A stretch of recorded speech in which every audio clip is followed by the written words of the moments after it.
Every morning when I wake up, I'm grateful that I can still get out of bed. But then I remember, income inequality doesn't sleep.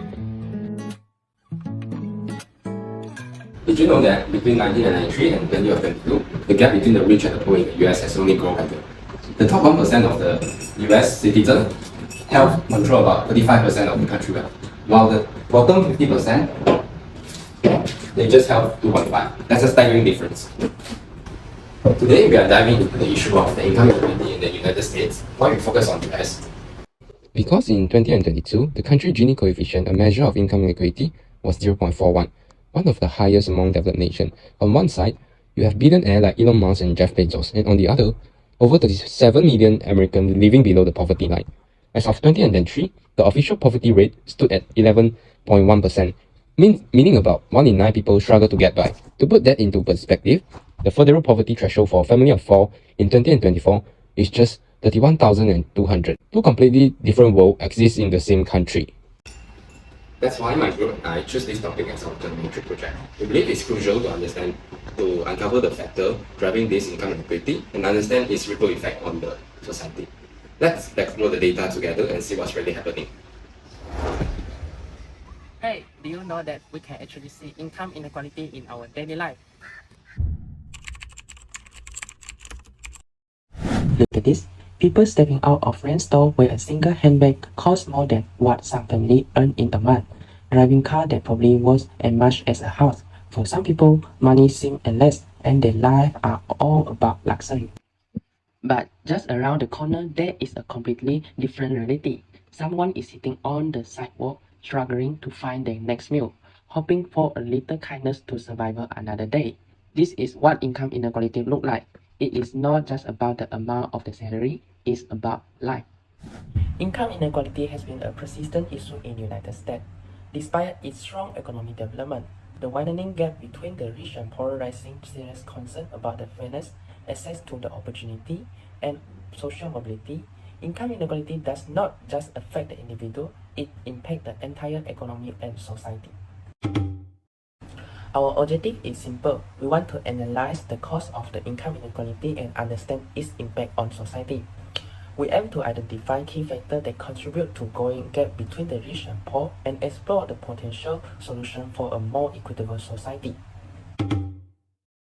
This is exactly why we choose this topic. Income inequality is a real issue that impacts millions of the lives. It impacts opportunity, health, education, and even the happiness of the people. By studying this, we aim to understand what caused this gap and explore how we can create a fair and more inclusive society. To achieve our objective, we use econometric tools to analyze the factors that contribute to income inequality. We collected the data from the 1993 to 2022 and examined how specific economic variables influence the Gini coefficients, which measure the level of income inequality. Our objective is to find the relationship between the key econometric variable and income inequality in the US over the past 20 years. This approach helps us to identify which factor widen or reduce the gap between the rich and poor. Now, let's take a closer look at the income inequality and how we measure it. So, what is income inequality? It refers to uneven distributions of income in a population. Some people earn so much that they could live completely for generations, while others struggle just to survive. In simple terms, it is the gap between the rich and the poor, and the gap has been widening for decades. To understand this issue, we need to look at how we study it. First, we need to identify the dependent variable. That is what we are trying to explain or predict. It depends on the other factors. Then we can examine independent variable. There are the factors that influence or cause the change in the dependent variable. It is the cause or influence in the relationship.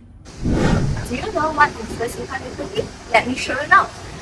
In our economics model, we use Gini coefficient as our dependent variable. Gini coefficient is the level measure of income inequality and how income is distributed within a population. The higher the Gini coefficient, the wider the income inequality. Kelly, to understand what influences income inequality, we have 4 different independent variables. Firstly, GDP per capita. GDP per capita measures the average income of a country, indicating economic development. Then, unemployment rate. which is the percentage of labor force who are actively looking for a job or are jobless.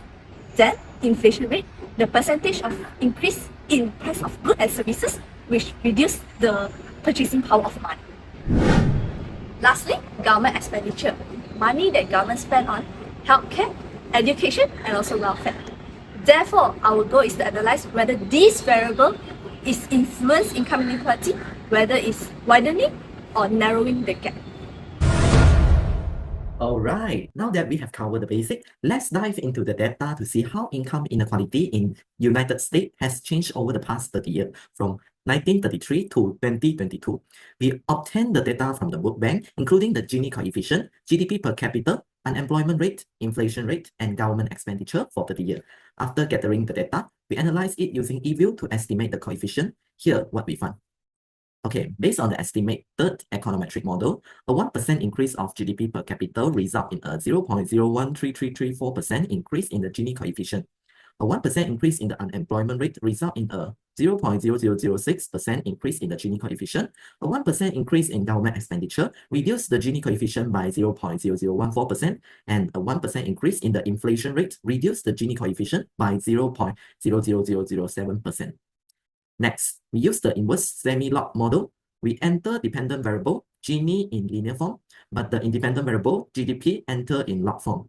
We use the inverse semi-log model to simplify our model by reducing the absolute size of the GDP and make it easier to figure out the impact in terms of percentage. Now, let's move on the t-test for the slope coefficient. The significance level is set at 0.05. The p-value for GDP and government expenditure are 0 and 0.0004 respectively, which are less than 0.05. Therefore, these variables are significant at the 5% level. The p-value for inflation rate and unemployment rate are 0.8959 and 0.3279 respectively, which are greater than 0.05. Hence, these variables are not significant at the 5% level. The next test is the F test for the overall significance of the regression model. The F statistic is 9.12 and the probability value is 0.00011, which is less than the 5% significant level. We reject the null hypothesis, meaning not all slope coefficients are 0. The model is overall significant at the 5% level. Moving on to the descriptive statistic, based on the EIA2013 result, we can describe the shape of skewness as the left or right tilt and describe whether the standard deviation is close or not close to mean. Skewness is used to measure the asymmetry of the data distribution. For the Gini coefficient, the skewness is negative 0.028123, approximately 0, which is nearly symmetrical. For log of GDP, the skewness is negative 0.163740, indicating a slight left skew. On the other hand, government expenditure, inflation rate, and unemployment rate have positive skewness value of 1.423066, 1.673389, 0.921711 respectively, showing right skew distribution. Standard deviation, which measure data variability, reveals that the Gini coefficient have the lowest standard deviation at 0.005528. This indicates minimal variability over a 30-year period. In contrast, government expenditure has the highest standard deviation at 2.829487, reflecting the highest variability among the variables. Next, we conduct several diagnostic tests to evaluate the model. Starting with the Ramsey reset test, based on the data, we can see that the F statistic is 9.52 and the p-value is 0.0051, which is smaller than the 5% significant level. Hence, we reject the null hypothesis. There is enough evidence to state that the model is misspecified at 5% significant level. The Jaguar-Barra test was also performed to check for normality in the residual. The Jaguar-Barra test statistic is 1.6461 and the p-value is 0.4391, which is larger than 0.05 significant level. As a result, we do not reject the null hypothesis, indicate there is enough statistical evidence to state that the residuals are normally distributed.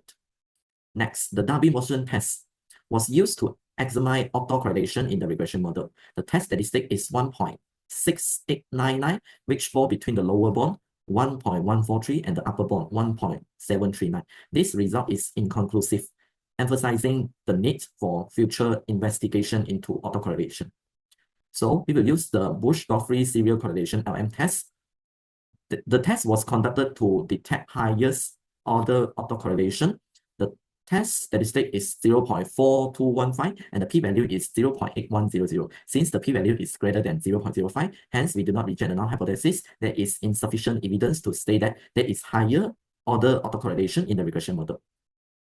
For heteroscedasticity, the Bush-Pagon-Goffrey test was utilized. The test statistic is 0.6093 and the p-value is 0.9620, which is greater than the 5% significant level. This leads us to conclude that there is no evidence of heteroscedasticity, confirming that the regression model exhibits homoscedasticity.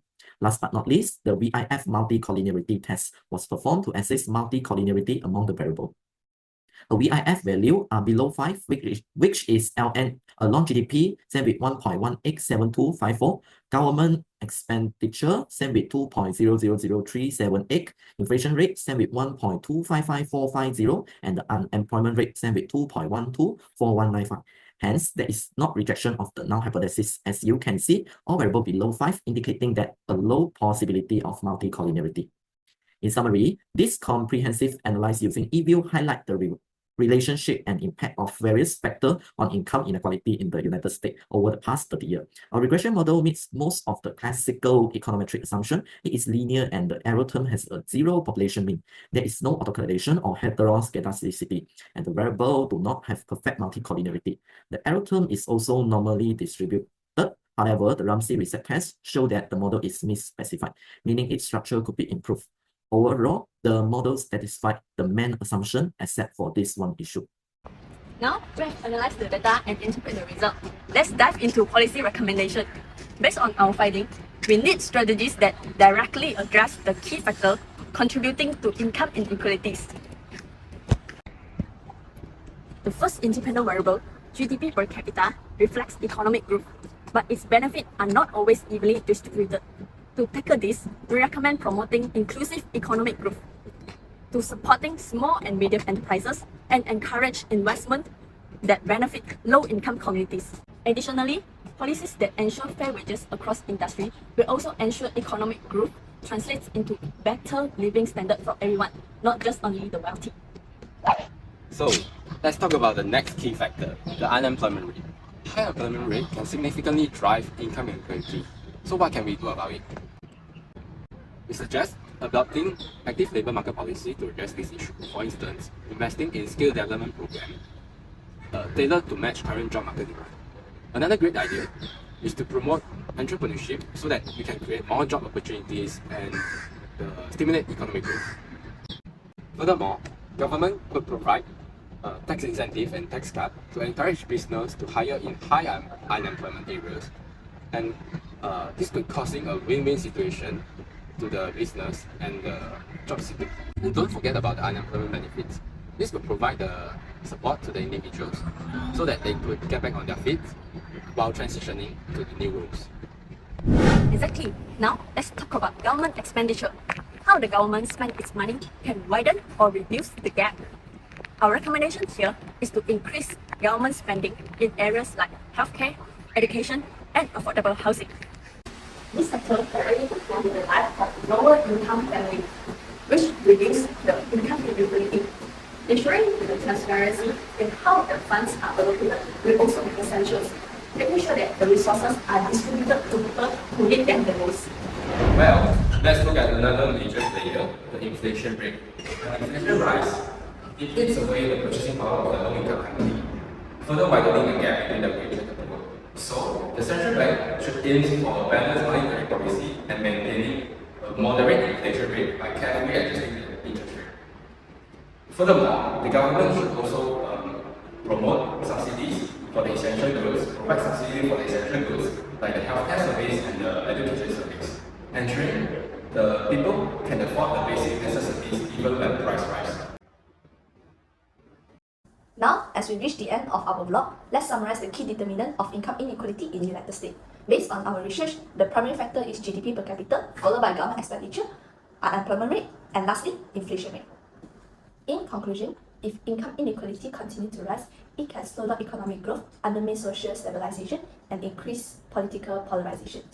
To create a fairer society, we need to implement policies that focus on economic growth and support for labor. By working together, we can create a future that everyone succeed and share the prosperity. Thank you for watching our vlog. See you guys in the next vlog. Bye!